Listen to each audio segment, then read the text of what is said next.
गांव की एक संकरी गली में आज असामान्य भीड़ थी। लोग धीरे धीरे इकट्ठा हो रहे थे, लेकिन किसी की आंखों में सच्चा दुख नहीं था।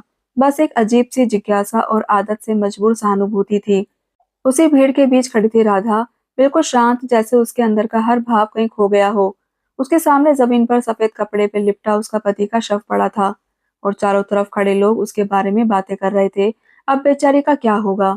इतनी कम उम्र में विधवा हो गई। अब तो इसका जीवन खत्म समझो। राधा सब सुन रही थी, लेकिन उसके चेहरे पर कोई प्रतिक्रिया नहीं थी, क्योंकि उसे पता था कि ये वही लोग हैं जो कुछ दिन पहले तक उसकी हंसी पर ताना मारते थे, उसके कपड़ों पर सवाल उठाते थे और उसके हर फैसले में गलती ढूंढते थे। जब उसने पढ़ाई जारी रखने की बात की थी, तो कहा गया था कि बहू होकर किताबें पढ़ेगी। जब उसने नौकरी करने का सोचा, तो कहा गया घर संभाल नहीं पाती, बाहर काम करेगी। और जब वो अपने पति के साथ खुलकर हंसती थी, तो उसे बेशर्म तक कह दिया गया था। लेकिन आज वही लोग उसके सामने खड़े होकर उसे बेचारी कह रहे थे, जैसे समाज का यही नियम हो। जिंदा इंसान की खुशियों से जलो और उसके दुख पर दया दिखाओ। कुछ ही देर में रस्मों के सिलसिला शुरू हुआ, और बिना उससे पूछे उसकी चूड़ियां तोड़ी जाने लगी।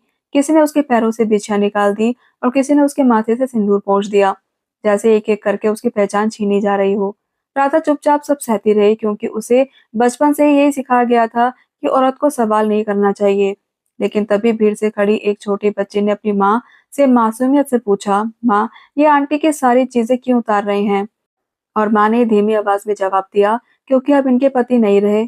ये सुनते ही राधा के अंदर जैसे कुछ टूट गया। उसने पहली बार सिर उठाया। उसकी आंखों में अब आंसू नहीं थे, बल्कि एक सख्त सच्चाई थी। उसने तेज आवाज में कहा, क्यों? मेरे पति के जाने से मेरा अस्तित्व खत्म हो गया है क्या? उसकी आवाज सुनकर पूरा मोहल्ला शांत हो गया। जब वो थे तब भी आप लोगों ने मुझे चैन से जीने नहीं दिया, और आज जब वो नहीं है तब भी आप मुझे मेरे ही जीवन से निकाल देना चाहते हैं। उसकी हर बात भीड़ के हर इंसान को चुभ रही थी, लेकिन कोई जवाब नहीं दे पा रहा था, क्योंकि सच हमेशा असहज कर देता है। राधा ने धीरे से जमीन पर गिरी अपनी टूटी हुई चूड़ियों को उठाया, उन्हें देखा और फिर दृढ़ता से अपने हाथों में वापस पहन लिया। उसने अपने आंसू पोंछे और कहा, मैं आज विधवा नहीं हुई हूँ, मैं आज आजाद हुई हूँ। आपके नियमों से, आपकी सोच से। और यह सुनकर लोग एक दूसरे का चेहरा देखने लगे, क्योंकि उन्हें पहली बार किसी औरत को इस तरह खड़े होकर समाज के सामने सच बोलते देखा था।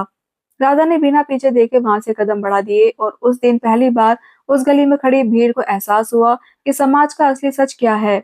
वह सच जो हमेशा औरत की आवाज को दबाता है, लेकिन जब वो आवाज उठती है तो हर झूठ को हिलाकर रख देती है।